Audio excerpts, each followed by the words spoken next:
तोड़ फोड़ की राजनीति में चल रही है। और प्रधानमंत्री तो इसकी गारंटी दे के आए हैं भोपाल में, क्योंकि प्रधानमंत्री कह रहे थे कि जितने भ्रष्टाचारी हैं सबको ठिकाने लगाऊं। तो कह रहे हैं लोग कि ये ठिकाने लगाए जा रहे हैं, बीजेपी में वॉशिंग मशीन की तरह धुल रहे हैं। क्या कहेंगे? हमारे साथ जुड़ गए हैं प्रशांत टंडन जी। प्रशांत जी, आपका स्वागत करता हूं इस कार्यक्रम में। सीधा आना चाहता हूं अखिल स्वामी जी, प्रोफेसर अखिल स्वामी जी, आपके पास। देखिए राजीव जी, वास्तविकता में battle lines are drawn very clearly. अब हर विपक्षी दल और हर व्यक्ति के ऊपर विवेक पे डिपेंड करता है कि या तो वो अधर्म के साथ हो और 1 साल के लिए सत्ता का सुख भोगे और 1 साल के बाद जनता उनको खदेड़े। एक विकल्प तो ये है।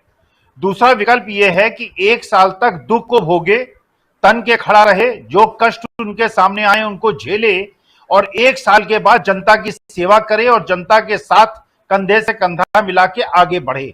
ये विकल्प खुले हुए हैं।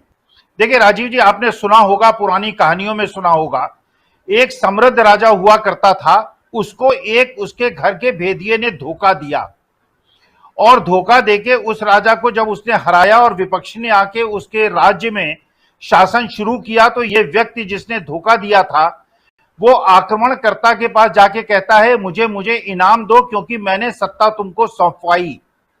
तो वो कहता है, गला काट देता है और कहता है कि तुम जब उसके साथ नहीं रहे, जो तुम्हारे सिद्धांत थे, तुम्हारी मर्यादाएं थी, तो तुम मेरा साथ क्या दोगे? तुम्हारी मौत ही तुम्हारे लिए उचित है। देखिए वास्तविकता में राजीव जी, मैं सच बता रहा हूं, कोई भी आदमी का कोई भी सिद्धांत हो, वो अपने सिद्धांतों में अडिग रहे तो मुझे वो पसंद आता है। हमारा सिद्धांत है, मेरा सिद्धांत यह है कि इस समय क्योंकि नारियों पे अत्याचार हो रहा है, किसानों पे अत्याचार हो रहा है, गरीब आदमियों पे अत्याचार हो रहा है, अमीर आदमियों की तिजोरियां भरी जा रही हैं, सरकारी संपत्तियां बेची जा रही हैं, इसलिए मेरा ये मौलिक कर्तव्य है, ये मेरा नैतिक दायित्व है कि मैं सत्य के साथ खड़ा हूं और जो इन चीजों के विरोध में है उनके साथ खड़ा हूं। अब हर व्यक्ति को अपने अंदर, जो उसके अंदर राम भी है, रावण भी है, धर्म भी है, अधर्म है, उसे ये सोचना होगा कि उसको धर्म के साथ खड़ा होना है या अधर्म के साथ खड़ा होना है। आप सोचिए, जिस प्रकार से खुली चुनौती दी जा रही है कि जो हमने महाराष्ट्र के अंदर किया वो हम बिहार और उत्तर प्रदेश में भी करेंगे। आप सोचिए, जिस प्रकार श्रीमंत को ये मध्य प्रदेश में नहीं झेल पा रहे हैं और श्रीमंत को सत्यानाश कर दिया है, स्थिति ये अजीत पवार का भी कर देंगे और एकनाथ शिंदे का भी कर देंगे। कुछ लोगों ने ये एक सर्वे कराया, महाराष्ट्र के अंदर सर्वे कराया कि ये घटना होने के बाद, अजीत पवार के शासन में जाने के बाद सर्वे कराया, तो ये पता चला कि बहुत बड़ी संख्या, करीब 75% लोग ये कहते हैं कि बदली हुई परिस्थिति में हम महाविकास अघाड़ी के साथ खड़े हैं और बीजेपी के विरुद्ध है। देखिए, ये जो बात आपने कही कि सेल्फ गोल किया, अपने पैर पे कुल्हाड़ी मारना, राजीव जी इसी को कहा जाता है। क्योंकि आज की तारीख में ये जनता, देखिए एक चीज और कर रही है बीजेपी, जो गलती कर रही है, मुझे जो समझ में आ रही है, राहुल गांधी जो रेखाएं खींच रहे हैं उनको ये सिद्ध कर रही है।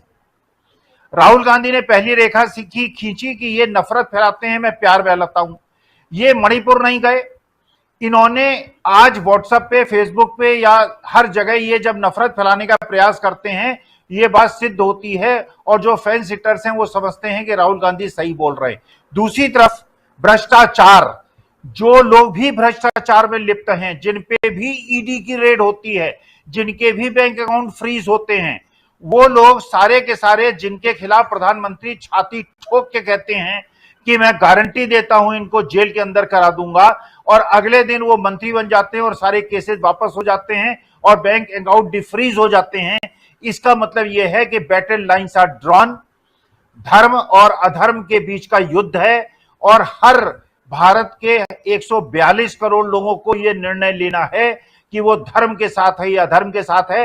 राजीव जी, अखिल स्वामी तो धर्म के साथ है, न्याय के साथ है, और ये हम इंश्योर करेंगे कि अधर्म की हार हो, क्योंकि हमारा नैतिक दायित्व है कि अधर्म और असत्य और हिंसा, इन चीज को हम डिफीट करके ही अंतिम सांस ले।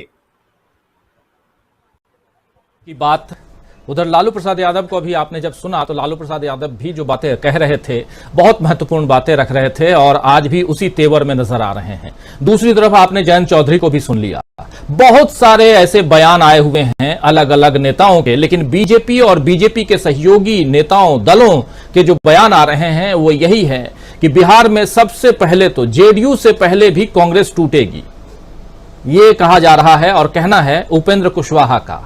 और ऐसे ही अलग अलग लोगों के अलग अलग बयान हैं। कितनों के बयान सुनवाऊं, कितनों के बयानों की चर्चा करूं, लेकिन यहां पर महाराष्ट्र में जो कुछ हुआ है उसको लेकर के भाजपा और उसके सहयोगी इतने खुश हैं कि उनको लगता है कि जो किया है बहुत सही किया है।